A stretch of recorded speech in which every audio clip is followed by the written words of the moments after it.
I got a joke for y'all. What did one butt cheek say to the other butt cheek? Pretty funny, eh? Oh, don't ya know? Oh, eh. I've been told I give. Y'all know Katya Zamolodchikova, the drag queen. I've been told I give her vibes. Sometimes. Maybe all the time? I don't know. Anywho. Alright, well, fuck. Oh, I should probably do the clappy syncing thing. But I get to age good. I'm almost 29. Look at this shit. Look at this shit, motherfuckers. I look fucking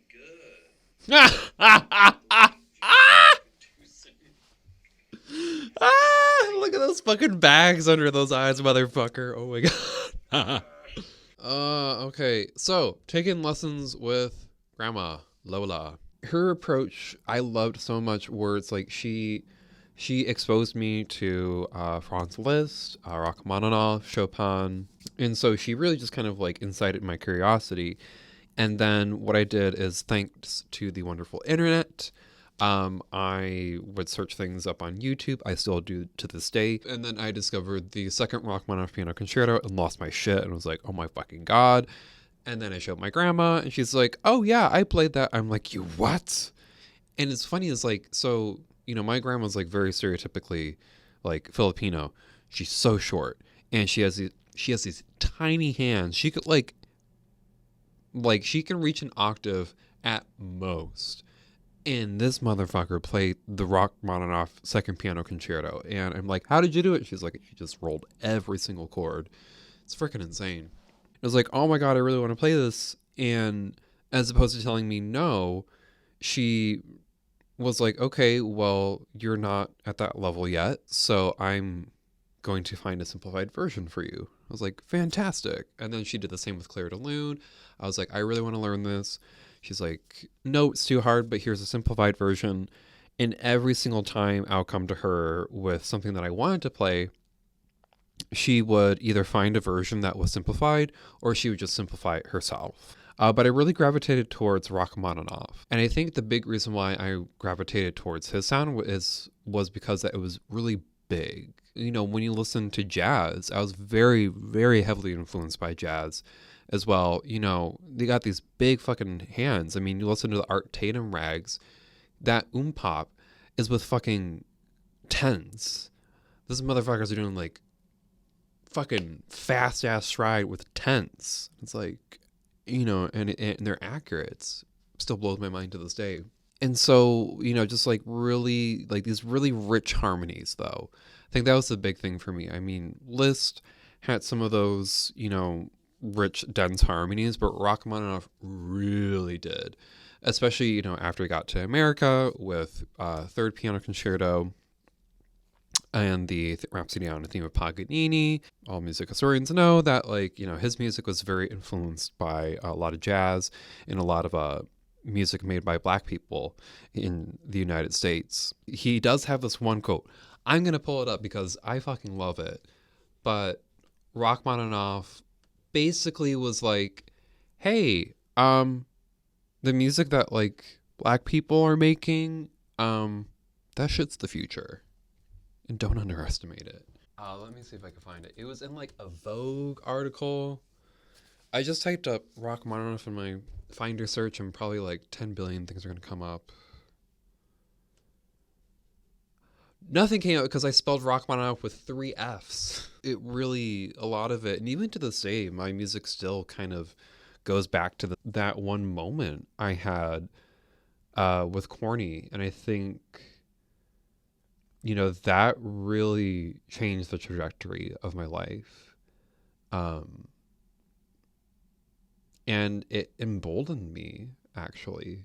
After I started composing and playing piano, I got more confident because it was like the first time in life that, people were like, oh, wait, you're cool. You can do something. And, I stuck out, but in a positive way. Around 13, people were like bullying me because I'm gay and shit, and I didn't know what it was, so I searched it up, and I was actually like, oh, this isn't, bad.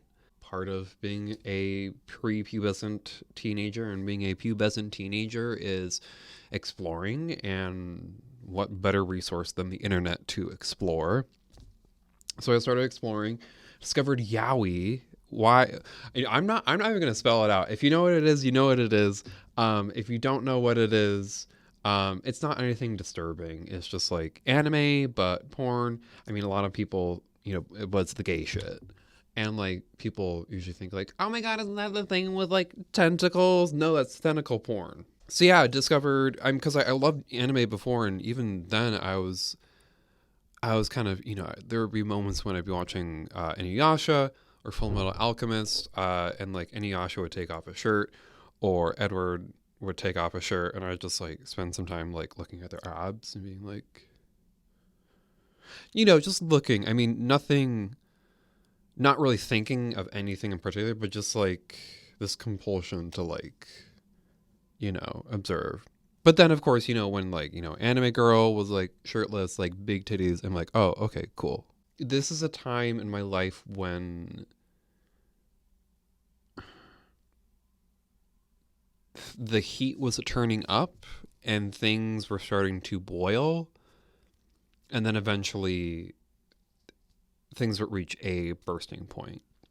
Part of why things boiled up is because music and composing and playing piano really gave me confidence and strength in my voice. And it kind of boldened me to do the things that you will soon hear about. So, discovered some more of my sexuality. I was still like really weird, still an outcast. I mean, I dressed up like an emo kid, very, very loner. I had like the emo swoop. Cut to me with an emo swoop. There it is.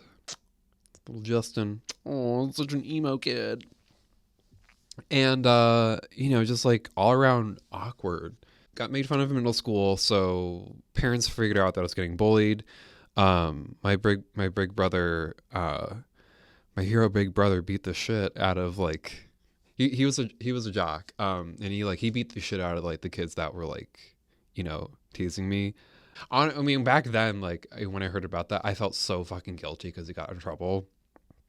But like looking back now, I'm like, that's fucking like he's a fucking badass. I've spent a lot of time talking about my experience with music and with my peers and socializing and my mental health. There's something that was kind of stirring, festering at this time that I and my siblings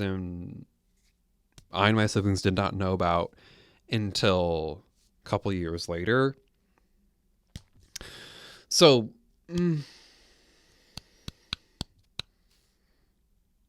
do I talk about this?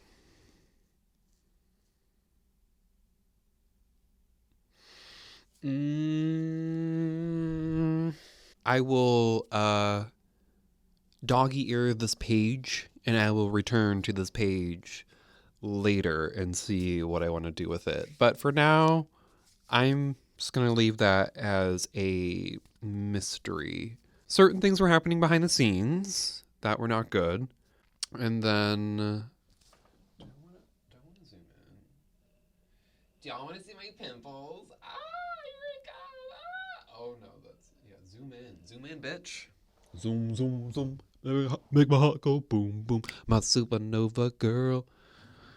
If you know that, you're cool. And if you know that, you're old. Well, no. I'm like, okay, so I was born in 1993, and I'm like right on the cusp of millennial and Gen Z. I go to school with Gen Zers, and Gen Zers, and like, oh my god, you're so old, and it's just like, I laugh and I take it because I know how to fucking take a joke because I'm not fucking insecure and overly sensitive, and then like, it's just like, that if I were born like 2 months later than what I was, like, I'd be Gen Z. But anywho. But yeah, no, when I was their age, I met people who were like 26. And I'm like, oh my god, that's so old. So it's like, this isn't anything new. Anywho, discovered the wonderful world of gay porn, and realized like, wow, I like the dick. I like a dick in my mouth. I didn't lose my virginity until uh like 16 though. But what I did do was I used the wonderful internet, Facebook. So this is back when like there was the OkCupid app on Facebook. Oh no, my battery's low. I'm just gonna let it run. Gonna let it run away like I did, which people will get to that soon. Horny, gay, all that shit. So OkCupid, I made a profile and it's like, oh, you gotta be 18. I'm like, sure, I'm 18. I'm totally not like 16. On OkCupid, I met this one guy named Charlie, and he was like he was also underage. And so I started talking to him, and apparently he was in like Punxsutawney, Pennsylvania. But I guess like, we kind of like dated online, never met each other in person. But that was kind of like my first love interest, or, romantic sexual interest. And then after that, there was like Thomas. I was like Skyping it with him one time. His mom, like, so he wasn't out to his parents, and I wasn't out to my parents either. And so it's like, very DL, and his mom comes in, and she just like starts like wailing on him. And he just, takes it, and that kind of messed me up a bit. And I was kind of like, oh, for me, the message I got from that is like, oh, it's kind of dangerous to be gay. But like, I wasn't out. I wasn't sure if I was like comfortable talking about it with my friends yet. So just like really having, talking to strangers, people who are also underage but gay and trying to figure shit out, who are like halfway across the country, so that like if they did find out, like, there wasn't the opportunity for like damage wasn't as dire as, say, like, my next door neighbor or someone at my school who could tell everyone else. But then around this time, I like 15 years old, I transferred to Morgan Park Academy in Beverly, in Chicago, on the South Side. That was another moment in my life, like one of those key moments in my life that had a really positive impact on me. It was like before then, I went to, I went to a middle school, got bullied, my parents pulled me out, and then I went to like a Montessori school, and then like honestly some like abuse started happening there, and like parents pulled me out there, and then they plopped me into Morgan Park Academy. And this is one of the another thing that kind of like delayed me developmentally, is just I kept my I'm gonna be honest, I'm very hesitant to say anything about my parents. So if yeah. Oh my god, wow, what a great story. I wonder what the next part's gonna be like. Well, good news for you. Next part's right here. Check it out. All that good stuff, and I will see y'all next time.